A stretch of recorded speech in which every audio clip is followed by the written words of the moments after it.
So I was at home, this is late March of this year, and there's an envelope that arrived in the mail, just this nondescript brown, big brown envelope, and I open it up, and inside that envelope is another envelope, and it looks like this. In fact, this is the exact envelope.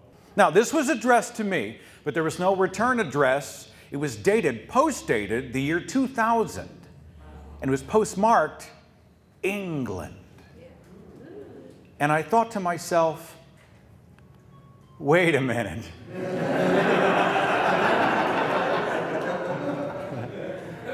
When you're in my line of work, you think these thoughts. Someone out there is wanting to purify the earth of me in the name of God. But I looked at it again and I thought, no, this is something else. This is something else.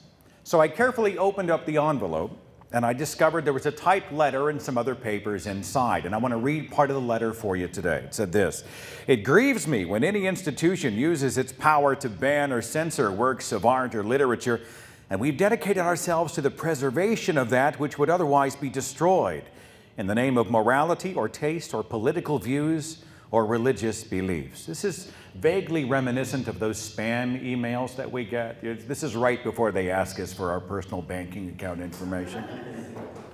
The letter continues on. It says, "Now, however, it's come to our attention that these artifacts from over a century ago are once again in danger and that we are no longer able to keep them safe. As the tree spreads its seeds as far as it can in the hopes that one will fall on fertile ground, we're sending these precious parcels far and wide in the hopes that at least some will be preserved for future generations."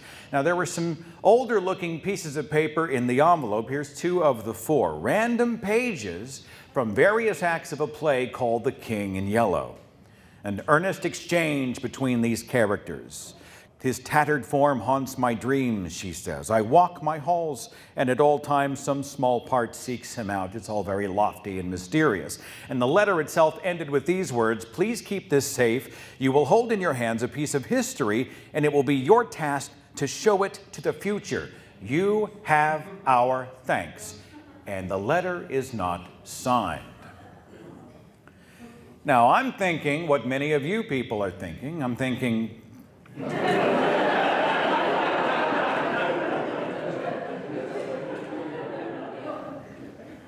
what is this?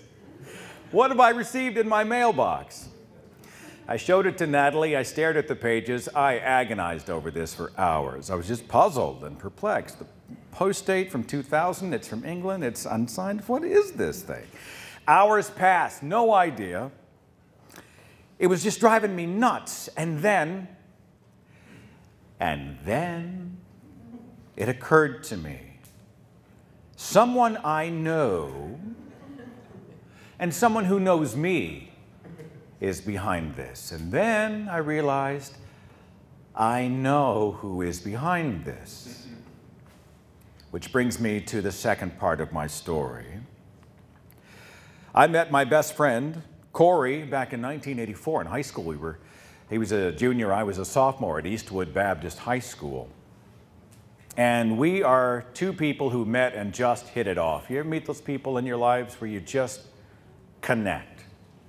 Happens especially, I think, in high school. You find one person and you just jive with them. And we like the same stuff.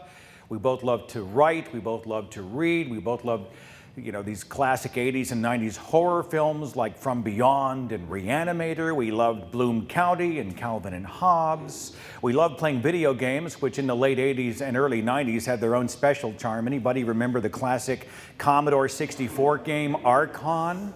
Oh, yeah. This was video gaming, I'm telling you. By the way, I was taken to task by a religious parent for playing this. I had it on the Commodore 64, and because the game has mages and sorcerers in it, I had brought demons and demon activity, and I'd opened a portal to the dark spirits, and I'd been taken to task and chastised for that. I used to drive a car, it looks a lot like this one. This is not the actual vehicle. I used to drive this little VW Rabbit. My best friend Corey's 6'7".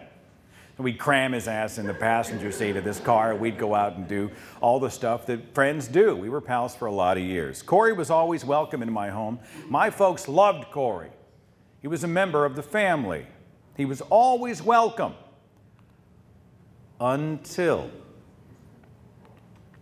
I got a letter from Corey. This was after he'd moved to Dallas the year's 1996. I share this story with his permission and with his blessing, in case you're curious. There's a 3-page letter, typed letter. I couldn't tell you what was in the damn thing, except for 3 words on page 2. I will never forget. Those words were these: I am gay.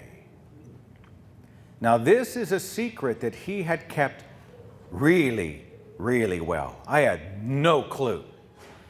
Hell, I'd stood on the platform at his marriage to a woman years and years ago. The marriage didn't work out, and I figured, well, that's life. Marriage is tough. So many of them don't work out. I didn't read anything else into it. I had no idea what internal struggles he must have been going through at the time. I just figured, hey, whatever.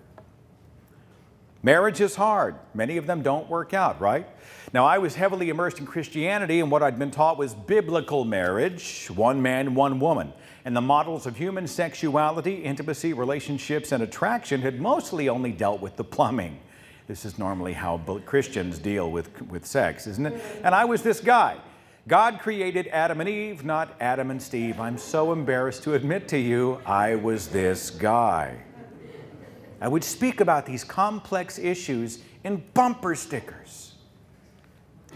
My Bible declared Corey had disqualified himself from an eternity in heaven with me. I harbored all kinds of paranoid scenarios in my mind. You know, about AIDS, which this was at the height of when AIDS was the gay disease. We were again speaking in ignorance. He's going to get AIDS. He's gay. That kind of stuff. I worried about his immortal soul. I worried about him on every level. I was repulsed by the idea of being attracted to or intimate with a man. I didn't get that at all. I didn't relate to that. That can't be right? I don't relate to it. It can't be right. Go figure. Who is this person? What happened to my best friend? What in the world am I supposed to do with all this information? So a few days passed, and I stewed on it, and I finally typed out a big, long, I'm sure a very sanctimonious letter that said something to the tune of, you know, I love you with the love of the Lord. Oh. I am deeply concerned, but I'm here, blah, blah, blah, blah, blah, blah, blah, blah, blah, blah, blah. And I sent the letter out, and I didn't hear from him again, and he didn't hear from me. Weeks passed, months passed, well over a year passed. We absolutely cut ties. We didn't write, we didn't call, we didn't see each other. 2 best friends, disconnected immediately from that point. I told my mom and dad, hugely fundamentalist religious Christian parents, Mom and Dad, Corey is gay. And of course, their response was what you might expect. It's evil, don't touch it.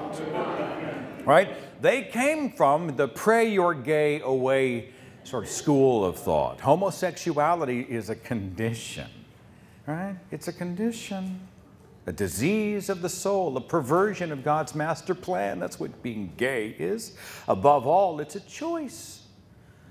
Those who drifted outside the biblically approved hetero model of sexuality, well, they had made a choice to live a lifestyle. Pray for Corey, Seth. We'll pray for him. We'll pray for him with the love of Jesus. That kind of condescending platitude makes me crazy, and it makes me crazier to know that I used to be guilty of doing it myself.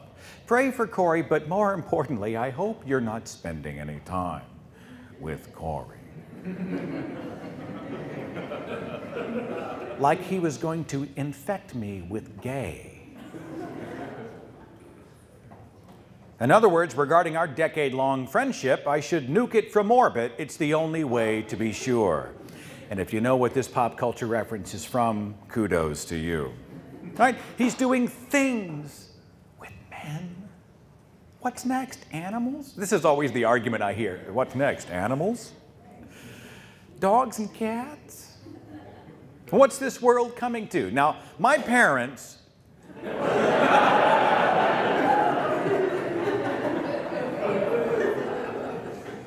No, they're not really my parents. They cultivated an extremely Puritan home environment. If you read Deconverted, you already know all this. So I just saw this picture on the internet. I thought it was funny. This is a little bit like how my family treated sex, even marital sex, with a divider between the husband and the wife, you know. What little we learned about sex was filtered through this Puritan worldview. Men and women only if you're married. Anything else is either a perversion and or adultery. And most of this was implied more than it was actually taught, because sex was an almost taboo subject in our home. I wrote in my book, Deconverted, even though my parents would occasionally mention the sanctity of sex as part of a God-ordained marital union, sexuality was treated like unwelcome but unavoidable baggage that righteous people were charged to clumsily carry. My sisters were taught this verse out of Genesis chapter 3. Childbirth is going to suck for you because of the curse given to women through Eve, right? Eve succumbed to temptation, therefore all women, all female descendants of Eve are cursed. And the attraction to and desire for your husband is tied to that curse. Right? I will make your pains in childbirth very severe. With painful labor you will give birth to children. Your desire will be for your husband, and he will rule over you. This is all part of the curse that's handed down, and this was taught to my sisters. This sets into motion a really schizophrenic view of sexuality, especially in regard to women. It's beautiful, but it's part of the curse. You're equals, but you submit. He honors you, he rules over you. Sexual desire is good, but it's kind of bad. It's natural, it's lust, it's sinful. In other words, it's like this. Sex is a naughty, dirty, lustful, icky, nasty thing, and you should only do it with the person you'll be married to for the rest of your life. Like, my parents never had the sex talk with us. Ever. Thank goodness for my older brother being available to answer some basic questions, and thank goodness for poorly scrambled late-night cable television.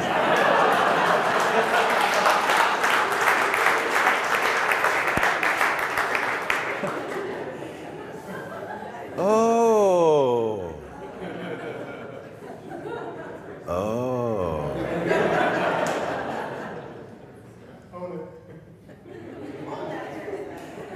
I had not the tools, my friends, to process this notion that attraction, connection, love, and marriage might exist out of my own limited perception. My worldview was locked on to just a few cherry-picked verses from the Christian Bible, otherwise known as the Goat Herder's Guide to the Universe. This supposed rule book for living had all kinds of crazy ideas about tons of stuff. The same book that declared Corey, my best friend, worthy of execution was the same book, and you know this, that also forbade eating fat, showing up before God with an unauthorized fire. You can't have messy hair. You can't touch rabbits. What's that about? You can't attend church within 30 days of giving birth to a boy child. Double that length if it's a female child, because you're doubly icky. Sex while menstruating forbidden. You can't mix your fabrics. A cotton polyester blend, you're totally screwed. You can't trim your beard. Tattoos. How many people have seen tattoos on Christian pastors and just laughed their ass off? It's awesome. Working on a Saturday, death sentence in the Old Testament. You're working on the Sabbath. The guy who was picking up twigs was summarily executed at God's command. Oh, that stuff's all for yesterday. It was a different time. Well, what about the gay verses are timeless. The gay verses, no. Those are timeless. Those are absolute. They're more relevant today than they've ever been. Have you seen this phenomenon? You know what? Let's talk about it over seafood. Look, I'll buy you some shrimp or lobster. Seafood's an abomination according to the Old Testament. Cherry picking is what they're doing based on their own subjective preferences. It's like that Susan B. Anthony quote that says, I distrust those people who know so well what God wants them to do because I notice it always coincides with their own desires. I had this revival preacher who used to come to a church in Catoosa, Oklahoma. And yes, Catoosa was exactly like it sounds. The only thing missing was the banjo. Ding, ding, ding, ding, ding, ding, ding, ding. You know, we used to have this guy come out once a year. And he would wail on rock music, including Christian rock music. And at the time, I was a Christian rock guy, Petra, Res Band, all that stuff. And he would come out and talk about how it's all infected with evil and it's all the devil's work, blah, blah, blah, blah, blah, blah. And he would just wail about the insanity of it all. And and you know what his favorite kind of music was? Country. Love 'em and leave 'em. Dirty country was just fine. You want to know why? Because that's the music that he personally preferred. And that's no coincidence. What I struggled with quietly back in 1996 was that Corey's story was really messing with my categories. Gay was a label. Corey was a flesh and blood human being. Gays were angry and rebellious and always acting out in some way. Corey was happy and responsible. Gays were trying to take over polite society and infect the world. Corey just wanted to live and be happy. He was totally messing with my categories. It'd be long years before I'd start to learn that non-heterosexuality was common in the non-human animal. Was the mallard duck also in rebellion against God? Mallards express same-sex attraction. What about giraffes? Adam and Steve for you there. Male giraffes often ignoring the females to express attraction to other males. They never taught about this stuff in our biology class in Christian school, largely because our biology classes were taught by apologists. What about the bottlenose dolphins? Is Satan whispering in their ears? In fact, do bottlenose dolphins have ears? That's a whole other speech. The bonobo and other apes. I just thought this needed a caption. I don't know why. Fully bisexual species. The Darner dragonfly. Hundreds of other examples out there. Why was something so unnatural so common in nature? When someone says it's not natural, they're just not paying attention. I hadn't gotten to those discussions in my own life yet. My focus at the time was on the friend I'd lost, and it was a big loss. It was over a year later I finally broke the silence. I realized our friendship hadn't come to a halt because Corey was gay. That's not why our friendship came to a halt. Our friendship came to a halt because I was a bigot. I had almost no real education or perspective. I'd been trained, brainwashed really by my family's cherry-picked Bible teachings based on the ignorance of primitive cultures to separate, to indict, to label, to judge, to condemn. The church talks a really good game about love, but it has mastered the art of judgment. Condemnation, accusation, damnation, reproach, disapproval, division. This was not my heart. It wasn't how I felt. I stopped finally fretting about Corey the gay, and I started refocusing my eyes on Corey the person, Corey the friend. My life was simply better when he was a part of it, and that's what I told him. You're good, man. I'm good. Live and be happy, and let's keep in touch. Call me when you're in town. Let's get together. Let's have dinner. Let's reconnect. Let's be friends. You know, it's interesting. I'm from Oklahoma. I don't know how. Do you guys have fundamentalists in Riverside? I'm taking that to be a yes. How often have we had to endure the warnings about America's moral decay? We're not just going to hell, we're going there in a handbasket. Things are worse than they've ever been. Everywhere you look, God's under attack. The moral fabric of this great nation's under, this is how we speak in Oklahoma, by the way. It's under attack, damn it. We are so under attack, we're so afflicted, we're so persecuted, we are so oppressed. Ultimately, I came to the realization that those who were complaining about how they're not allowed to talk about Jesus were always talking about what? Jesus. And they enjoyed a crazy amount of religious privilege. Time off of work for religious holidays. They get to display nativities or whatever in their property. Religious TV and radio is freaking everywhere. There's over 300,000 churches in the United States. Countless stores selling religious stuff.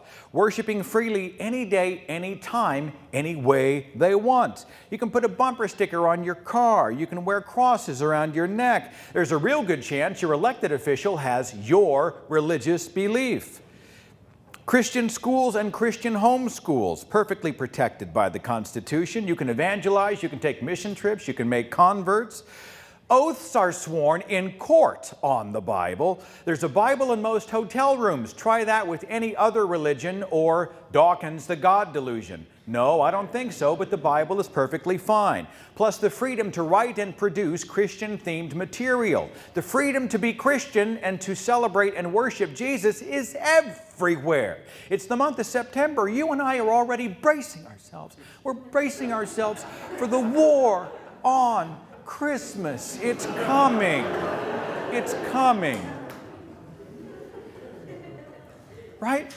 Fox News fuels this flame every freaking year. I cannot believe it. I love this quote by Jon Stewart. The caption's really small. Let me just try to read it to you here. I pray one day we may live in an America where Christians can worship freely in broad daylight, openly wearing the symbols of their religion, perhaps around their necks. And maybe, dare I dream it, maybe one day there can be an openly Christian president, or perhaps 43 of them consecutively. On April Fool's Day of this year, the film God's Not Dead 2 was released. Did anyone submit themselves to this horror? I'm very sorry for your loss. This film tells with a straight face the story of a school teacher who believes in Jesus and is literally taken to court for her faith. The film was produced freely, released freely, and is racking up tens and tens of millions of dollars freely while selling the bullshit story that Christianity cannot be expressed freely in the United States. The manufactured martyrs enjoy this. They enjoy acting like they're persecuted. In fact, they are commanded to be persecuted for Jesus' sake. In the New Testament, 2 Timothy tells them, yes, and all that will live godly in Christ Jesus shall suffer persecution.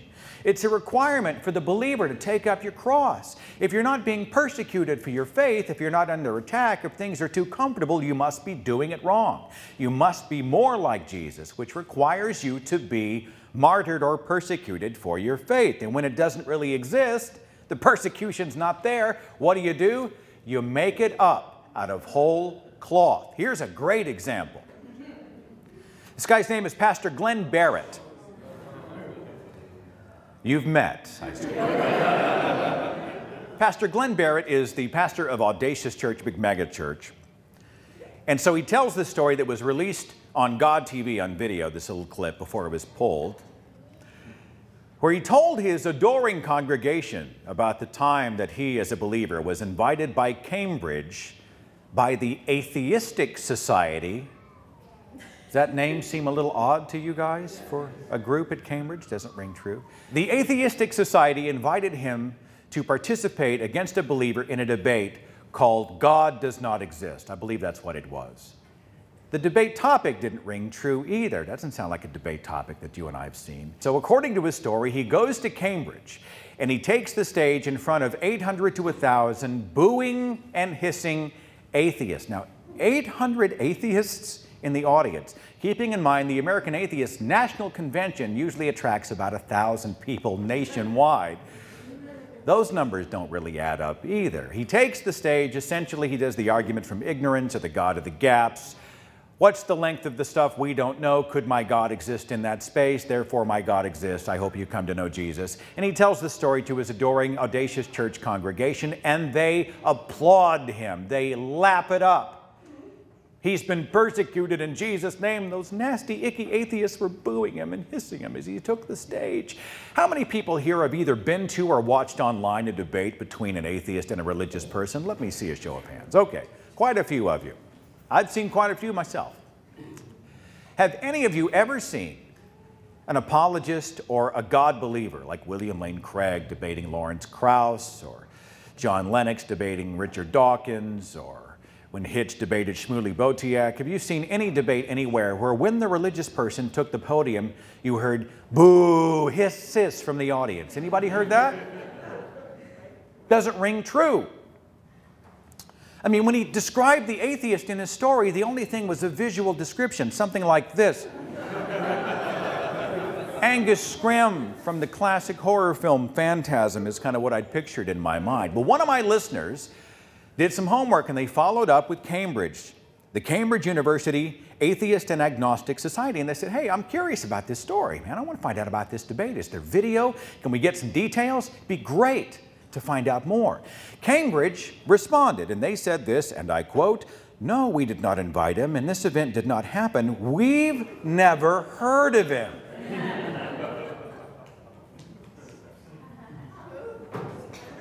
Now, Pastor Barrett still hasn't explained any of this. It's possible that he simply manufactured his martyrdom.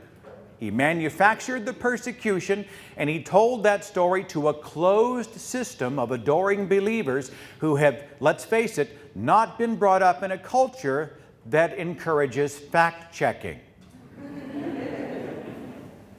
It fit their narrative. It fit their persecution complex. It made them feel powerful that he won the debate, and they cheered this man. It's like that Betty Bowers meme that shows the pie chart with the majority of Christians screaming, "Help, we're being oppressed, we're being oppressed." How do you sell this in a culture where you have, did you see? We have Jewish, non-religious, and other unsaved trash at the bottom. I just thought it was funny. How do you sell this narrative in a place where you have almost total freedom, pretty much total freedom to worship Jesus? And this, I think, is where we discover what Christians are totally freaked about. This is really the thing that they're upset about. They're not upset because they can't speak and be heard. They're upset that those who disagree with them can speak and be heard as well. Those different than them are claiming the same freedoms for different beliefs and expressions. And they hit the ceiling. As Alex Jewell said in a video we conducted in Dallas, Texas earlier this year, he said, when you're in a position of privilege, equality feels like oppression. When you're a Christian who's used to having pretty much a monopoly on the conversation, and you're informed that religious liberty must apply to others, the Muslim, the Hindu, the Satanist, you guys been watching that crazy shit going on in Florida at the city council meetings? Wow. It's wild down there. Crazy. The atheist, it applies to the atheist, that's going to be tough to swallow. The heterosexual, the homosexual, the transgender, the people who make you personally uncomfortable and who disagree with you and challenge you. You have to share the spotlight with them. You just cry, they're icky. They don't walk like me. They don't talk like me. And I'm used to being around people who do. Every time I look up, I see affirmation because people do it my way. My cocoon's been accosted. I don't have a monopoly on the narrative anymore. I have to abide challenge and criticism. It's terrible. Oh, the humanity. It's like that Emerson quote that says, "Let me never fall into the vulgar mistake of dreaming I'm persecuted whenever I am contradicted." Are you and I persecuting religious people? No. We're holding up a hand and saying, actually, that's factually wrong. And they can't stand it. It's a convenient mechanism, then, for insulating someone. A bigotry, a bad idea, a religion, from criticism. When you're legitimately challenged or just questioned, you just declare you're persecuted. And make sure you claim as your own the voice of God. We see a whole bunch of this with Islam, declaring the critics of Islam and Islamic teaching, what? Racist and Islamophobic, as if Islam is a race or a skin color. Islam is an idea. Fundamentalist Christians and those in some other faiths declaring for so long women were supposed to shut up and submit, right? Woman, be silent. Go home, tell your husband, let him come and speak on your behalf. I do not permit a woman to speak, to teach, or have authority over a man. When those men were disagreed with, what did they do? They claimed that men were being persecuted. In the civil rights battles of the South and elsewhere, white students directed by law to share their school classrooms with non-white students. And what happened? Many of the whites invoked the name of God and declared the white race was being persecuted, was under attack. I like this photograph I saw on the internet with the interracial couple that said, "Our marriage was once illegal too." This was in relation to the transgender headlines we've seen so much. Of course, Target dominating those headlines back in the spring with their gender neutral or transgender friendly bathrooms. They were challenged. They had people protesting inside the stores, and Target pretty much said, we don't give a shit. We're going to do it our way. It was awesome. Anybody here hear the radio show and see the interview I did with Trey Crowder? If you don't know who Trey is, he's a comedian based in Tennessee who's got a sort of an alter ego that he puts online called the LIBERAL Redneck.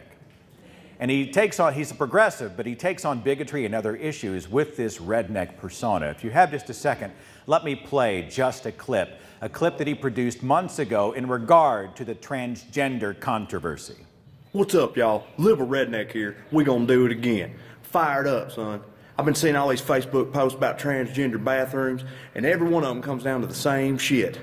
Well, hell, what's to stop some pervert from wrapping a skirt around his wiener and going in the ladies' room with my baby girl? I ain't having that. We gotta watch out for the kids, the kids, the kids. Meanwhile, these are the same motherfuckers that put Mountain Dew in sippy cups and beat a 6-year-old with a wire hanger for standing in front of the TV during Dr. Oz. Y'all are so full of shit. What do you think is gonna happen? You do know that transgender people have existed forever, right? What bathrooms you think they've been using? And how many times you ever hear about what you're worried about happening? Hardly not, never.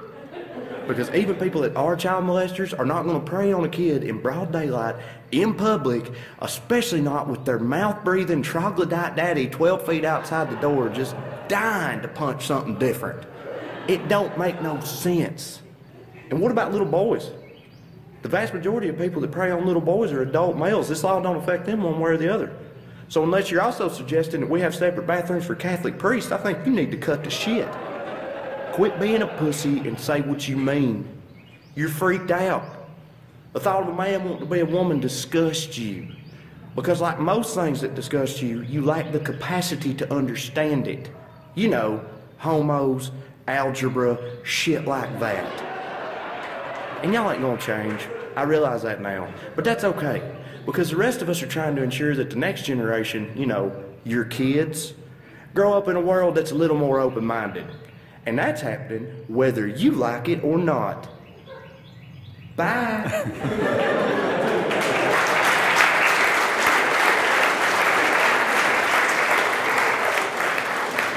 Well, Trey's a gem. He is so much fun. I saw this online. I just inserted it into the presentation because I thought it was an interesting take on the oppositions. The text is small. Let me just read it real fast to you. 10 reasons to oppose marriage equality. Number 1, being gay is not natural. Real Americans always reject unnatural things like eyeglasses, polyester, and air conditioning. Gay marriage will encourage people to be gay in the same way that hanging around tall people will make you tall. Legalizing gay marriage will open the door to all kinds of crazy behavior. People may even wish to marry their pets because a dog has legal standing and can sign a marriage contract. Straight marriage has been around a long time and hasn't changed at all, like many of the principles on which this great country was founded. Women are still property, blacks still can't marry whites, and divorce is still illegal. 5, straight marriage will be less meaningful if gay marriage were allowed. The sanctity of marriages like Britney Spears would be destroyed. Dates the meme just a little bit, I guess. The only valid marriages are those which produce children.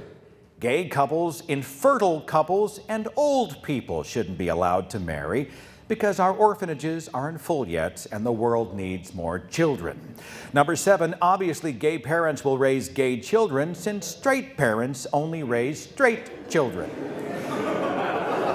Number 8, gay marriage is not supported by religion. In a theocracy like ours, the values of one religion are imposed on the entire country. That's why we have only one religion in America. Children can never succeed without both a male and female role model at home. That's why we as a society expressly forbid single parents to raise children. And number 10, gay marriage will change the foundation of society. We could never adapt to new social norms, just like we haven't adapted to cars, the service sector economy, and longer lifespans. I just thought that was an interesting meme. Now, if you had brought the transgender argument to me when I was a believer, when I was a devout Christian, when I still believed in Jesus and God and heaven and hell and all, if you'd have brought transgender to me, I would have been this guy. my head would have popped off. I would have had no clue what to do with it. I wouldn't have thought to examine the science of human sexuality beyond the religious indoctrination, which defined my upbringing. How liberating it is today to be able to explore this stuff without being handcuffed to bad ideas, without fear, to understand how genetics appears to play into it, gender identity formed at least partially in our DNA, and our genetic makeup, and other environmental factors that speak to human sexuality. There was a Science Daily article from last year that spoke to the increasing evidence that gender identity is rooted in our very biology. How exciting, how liberating it is to be able to examine and explore issues like this without being chained to obsolete ideas, and to give ourselves permission to allow for a world where people who are different than us have value, they have a voice, and they have the right to live and pursue happiness on their own terms. Now, some people, especially in my neck of the woods, say, we know it's just political correctness is what that is. All this political correctness is going to be the end of us. I'm politically incorrect and proud of it. Well, you know, it's politically incorrect to call my best friend any number of anti-gay slurs. I use them loud and proud. People use these terms, apparently not realizing the freedom of expression might just reveal their true character. Because admitting you're an asshole is the first step, after all. To be an advocate for somebody else's basic rights doesn't make you a shill or a coward or a poster child for political correctness. It's about ideas. We discard bad ideas, obsolete ideas, and we embrace better ideas. And I've come to consider myself an advocate for Corey, for gay marriage, the right of consenting adults to bond themselves in matrimony and pursue happiness together and receive the benefits of marriage, the same benefits that I get to enjoy with Natalie. Now, this is where some of my religious friends get a little weird. They look at me with a raised eyebrow and they say, oh, you support gay rights, huh? You got something you want to tell me? Are you gay? This one baffles me. It doesn't really baffle me. I see it for what it is. It's a tremendous amount of sexual insecurity on their part, I think. It's like asking if my support of equal rights for non-whites makes me black. It makes no sense. Of course, different races and colors and cultures can be advocates for each other. People who are different can be advocates for each other. And I can stand right beside Corey to help carve out a better world for all of us. As this poster says so well, I'm not gay, but I am very supportive. Since I'm talking again about Corey, let me come full circle and mention the envelope again that came to my door in March of this year. I actually got several packages. Out of the blue, weeks apart. Turns out there is a real king in yellow, a collection of fictional stories by an American writer named Robert Chambers. And there are these mystery packages. They were part of my Christmas present. Now, they arrived months after Christmas, so I didn't make any connection. This was months and months after the December 25th holiday. Corey knows I love a good yarn, a good mystery, a good story. He knows I like something original, and so he worked through a company called the Mysterious Package Company. Now, I contacted the Mysterious Package Company and I made sure that it was okay that I shared the story, since they're in the secrets business. Even their homepage, their website's very enigmatic. You can't really see what it is or what it's about. But you choose someone in your life that you would like to sort of ambush. You choose someone in your life that you would like to drive a little bit mad in the best possible way. And you sign them up for a mystery package. And months later, they just start receiving weird shit in the mail.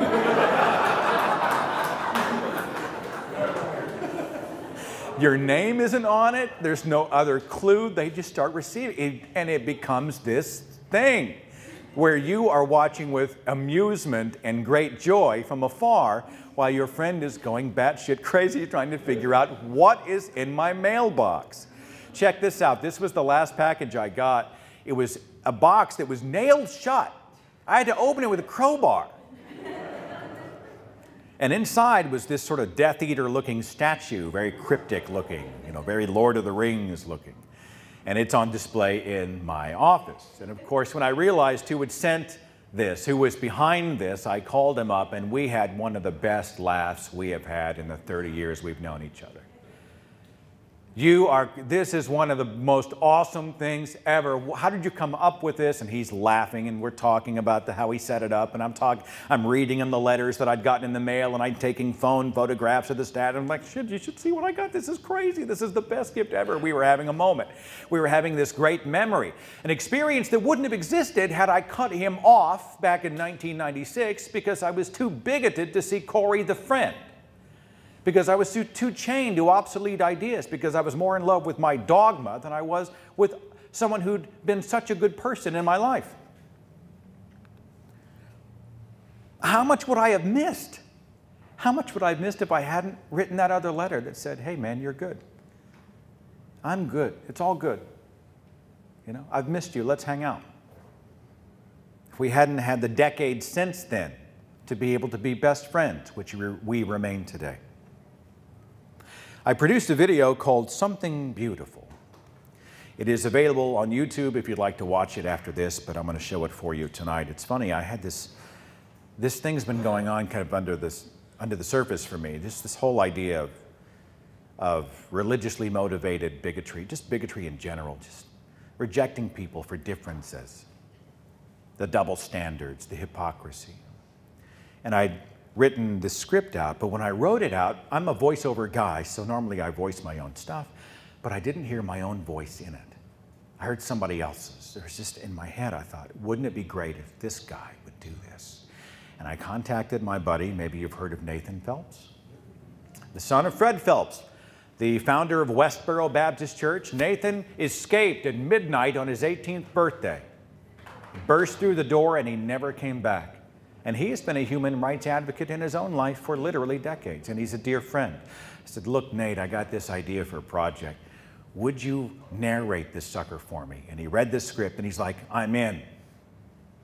And we put this together. I'd like to finish my official presentation with you, this particular video. It runs about 4 minutes. It's called Something Beautiful. I hope you enjoy.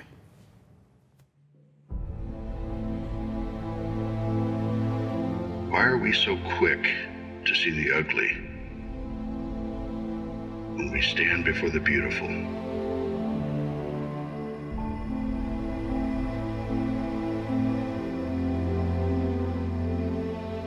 Why have we declared that those who are different than us are separate from us? Why do we stand before the light only to turn and face the darkness? Far back to the earliest moments of human memory, we've broken ourselves into small tribes of inclusion, only so that we could treat others with exclusion. We told ourselves that we were right, that we were superior, and that God was on our side. So many sacred scriptures, rites, edicts, and doctrines are bathed in the blood of tribes, each one warring against the other, each one declaring divine right, each prepared to take their divisions, their bigotry, their fear, and their hatred to the grave. And tragically, many do so. Thousands and thousands of groups, religions, cultures, races, and nations, each declaring that it's us versus them, each building their temples, monuments, and messages upon the human tragedy of ignorance, division, and hate. It's such a waste to look at all others and hope to only see ourselves, to stand upon the claims of primitive times and primitive minds, declaring that times and minds should never change, and holding in contempt the very people we should be holding in our arms. Ignorance, fear, hatred, we teach it to our children. They teach it to their children. who teach it to their children. We cloak it in the shroud of righteousness. We speak it in the name of justice. And we claim it in the name of God. And we could be so much better. I have witnessed the power of hatred, but I discovered a much grander and better world beyond. I see your face, and it is beautiful. I hear your voice, and it is beautiful. I know that you are different than me, and it is beautiful. And I'm proud to stand beside you like a brother. I am your brother. We are links in the human chain, alive at this moment for a brief, priceless chance to breathe the air, to feel the sun upon our faces, to speak the very best words for the very best reasons, to pursue the best ideas and achieve the greatest dreams, to unite instead of divide, to heal instead of harm, and to share together the preciousness of life. Wouldn't it be something if those were the things we taught to our children? To look at someone who is different, wonderfully different, and see something beautiful.